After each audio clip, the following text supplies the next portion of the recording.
Incredible class my incredible ക്ലാസ്സിലേക്ക് എല്ലാവർക്കും സ്വാഗതം. അവധിക്കാലമൊക്കെ കഴിയാറായി, സ്കൂൾ തുറക്കാറായി, പഠിക്കണം, പഠിപ്പിക്കണം, എക്സാം എഴുതണം, ഇനി ആ ചിന്തകളാണ്. പലപ്പോഴും എക്സാം കഴിഞ്ഞ് നമുക്ക് റിസൾട്ട് കിട്ടുമ്പോൾ നമ്മൾ ഉദ്ദേശിച്ച മാർക്ക് നമുക്ക് കിട്ടാറില്ല.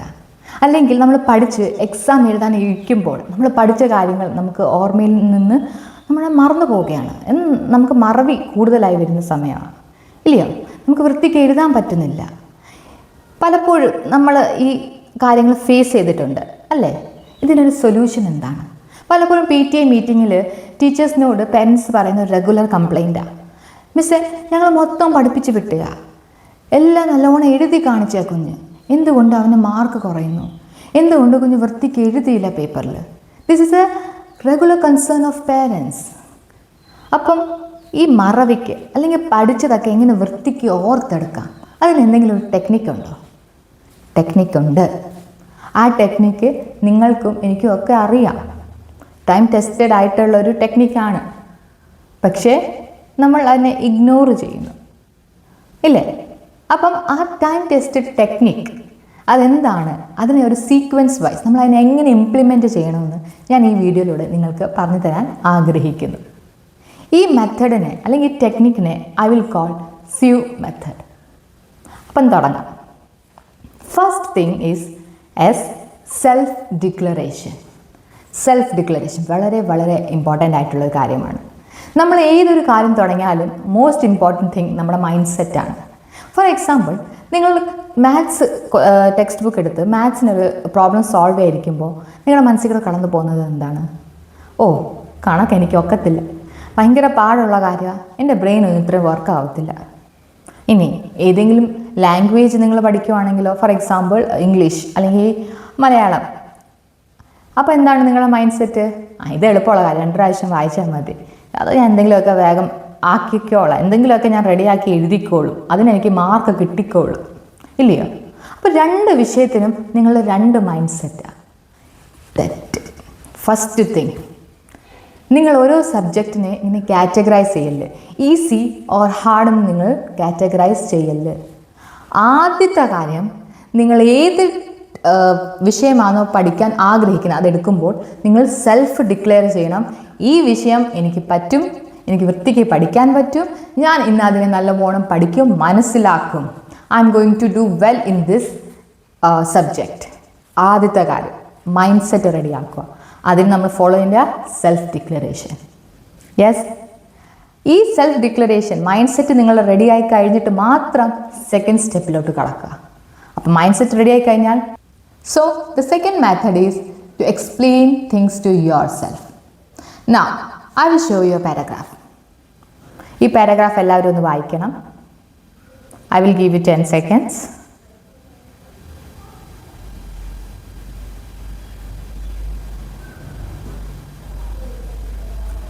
ഫൈൻ, വായിച്ചോ? ഇനി ഈ വായിച്ച പാരഗ്രാഫ് ഒന്ന് എക്സ്പ്ലെയിൻ ചെയ്യാമോ? സിമ്പിൾ ലാംഗ്വേജിൽ, ഇംഗ്ലീഷ്, മലയാളം, എനി ലാംഗ്വേജ്. പറ്റുന്നില്ലയോ? സ്ട്രക്കായോ? സ്ട്രക്കായെങ്കിൽ ദാറ്റ് മീൻസ് നമ്മൾ ഈ പാരഗ്രാഫ് വെറുതെ വായിച്ചു പോയതേ ഉള്ളൂ, അതിൻ്റെ കാര്യങ്ങളൊന്നും മനസ്സിലാക്കിയിട്ടില്ല, അല്ലേ? അപ്പം പറയാൻ വേണം 10 seconds തന്നുള്ളൂ. നമ്മൾ പലപ്പോഴും ചെയ്യുന്ന ഇതൊക്കെയാണ്, നമ്മളിങ്ങനെ വെറുതെ വായിച്ചു പോകും, എല്ലാ കാര്യങ്ങളും വെറുതെ അങ്ങ് വായിച്ചു പോകും, അതിൻ്റെ അർത്ഥം മനസ്സിലാക്കാറില്ല. Yes, that is what happens with us. നമ്മൾ ഒരു കാര്യം, ഒരു പുതിയ കാര്യം നമുക്ക് പഠിക്കണമെങ്കിൽ ആദ്യം നമ്മളത് എടുക്കുക, വായിക്കുക, വെറുതെ വായിച്ചു പോവുകയല്ല. Try to understand the meaning മനസ്സിലാക്കി, ആ പാരഗ്രാഫിൻ്റെ ഫുൾ മീനിങ് മനസ്സിലാക്കിയിട്ട് close that notebook or text book. ക്ലോസ് ചെയ്ത് വെച്ച ശേഷം ഇപ്പം വായിച്ച കാര്യത്തെ വളരെ സിമ്പിൾ ലാംഗ്വേജിൽ നിങ്ങളോട് തന്നെ എക്സ്പ്ലെയിൻ ചെയ്യുക. വായിച്ച കാര്യത്തെ നിങ്ങളോട് തന്നെ വളരെ സിമ്പിൾ ലാംഗ്വേജിൽ എക്സ്പ്ലെയിൻ ചെയ്യാൻ കഴിയുന്നുണ്ടെങ്കിൽ that means you have understood the whole concept.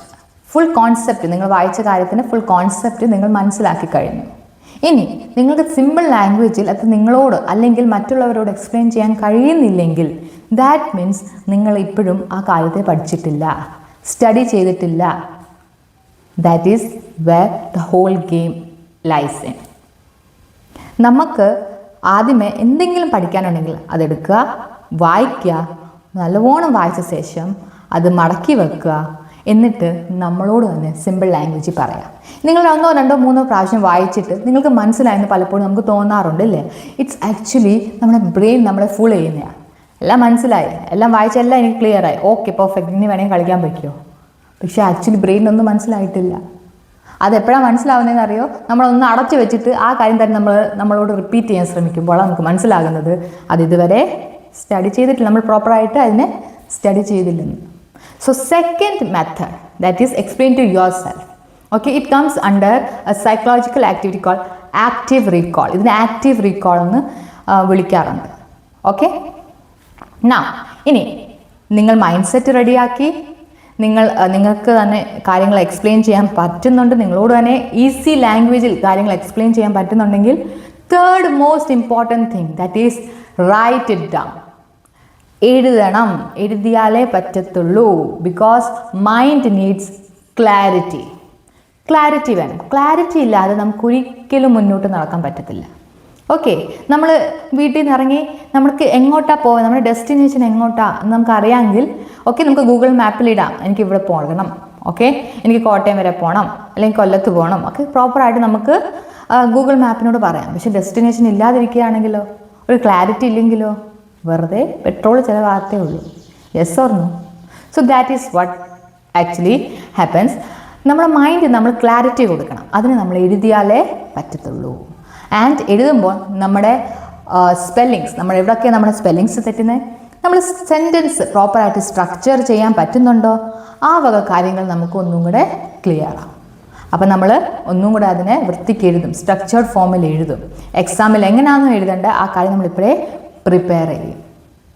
ഇനി നമ്മൾ വൃത്തിക്ക് എഴുതാൻ പഠിച്ചെങ്കിൽ നമുക്ക് ഓട്ടോമാറ്റിക്കലി എലാബറേറ്റ് ചെയ്യാനുള്ളൊരു കഴിവ് നമുക്ക് നാച്ചുറലി വരും. അത് നമ്മൾ സ്വയമായിട്ട് ആഡ് ചെയ്യും. ഫോർ എക്സാമ്പിൾ, നമ്മൾ പ്ലാന്റ്സ് ആൻഡ് ആനിമൽസിനെ പറ്റിയാണ് പഠിക്കുന്നതെങ്കിൽ നമ്മൾ പ്ലാന്റ്സിനെ പറ്റി എല്ലാം എഴുതി കഴിഞ്ഞ ശേഷം നമുക്ക് ഡിവൈഡ് ചെയ്യാം. ഓക്കെ, പ്ലാന്റ്സ് നമുക്ക് ഫ്രൂട്ട്സ് തരും, വെജിറ്റബിൾസ് തരും, പ്ലാന്റ്സിൽ നിന്ന് നമുക്ക് പേപ്പേഴ്സ് പ്രൊഡ്യൂസ് ചെയ്യാം. ഓക്കെ, പ്ലാന്റ്സിനെ പലവിധ മാനുഫാക്ചറിങ് കാര്യങ്ങളിൽ യൂസ് ചെയ്യുന്നുണ്ട്. അതിന് എക്സാമ്പിളൊക്കെ കൊടുത്ത് നമുക്ക് വൃത്തിക്ക് എഴുതാം. നമ്മൾ തന്നെ എഴുതും, ഇല്ലയോ? യെസ്, അങ്ങനെ നമ്മൾ എഴുതുമ്പോൾ ആ കാര്യങ്ങൾ നമ്മുടെ മൈൻഡിൽ കുറേ നേരം ഇരിക്കും, റീറ്റെയിൻ ചെയ്യാൻ പറ്റും. നമ്മുടെ മൈൻഡിന് അതിനെ റീറ്റെയിൻ ചെയ്യാൻ പറ്റും. So 3 most important things. First, mind set റെഡിയാക്കുക, self declaration, active recall. That means you have to explain the things in the most simple way. So simplest way to yourself or any other person, to any other person. Okay, explain ചെയ്യാൻ പറ്റുന്നുണ്ടെങ്കിൽ you have understood the concept. And the third most important thing is to write it down. For that you should have clarity. നമുക്ക് clarity വേണം. Okay, അതിൽ നമുക്ക് ആ സ്റ്റെപ്പിൽ തന്നെ നമുക്ക് എലാബറേറ്റ് ചെയ്യാനുള്ള കഴിവും നാച്ചുറലി വരും. Okay, so these 3 important things. നമ്മളൊരു കാര്യം മനസ്സിലാക്കുക, ഒരു കാര്യം പഠിക്കണമെങ്കിൽ നമുക്ക് എഫേർട്ട് കൊടുത്താലേ പറ്റത്തുള്ളൂ. നമ്മുടെ ബ്രെയിനിന് കുറച്ച് എഫേർട്ട് നമ്മൾ കൊടുക്കണം. സിമ്പിളായിട്ട് പഠിക്കാൻ ഒരു ട്രിക്കും ഇല്ല. There is no shortcut. ഒരു ഷോർട്ട് കട്ടും ഇല്ല. ഈ ട്രിക്കിലൂടെ പഠിച്ചെടുക്കാം, ആ ട്രിക്കിലൂടെ പഠിച്ചെടുക്കാം. No, there is no shortcut to success. ഈ 3 കാര്യങ്ങളും ആദ്യമേ പാടാണ്, വെരി ഡിഫിക്കൾട്ട്. ബട്ട് പോകെ അത് ഈസിയാകും. നമ്മൾ ഇതിനെ റെഗുലർ ബേസിസിൽ പ്രാക്ടീസ് ചെയ്യുകയാണെങ്കിൽ you will definitely see a good result. So June 1-ാം തീയതി നിങ്ങൾ സ്കൂളിൽ പോകാൻ തുടങ്ങുമ്പോൾ തന്നെ ഈ മെത്തേഡ് ഒന്ന് ട്രൈ ചെയ്ത് നോക്കുക. Okay, practice it, because practice is what makes you perfect. Okay, so I wish you A good luck.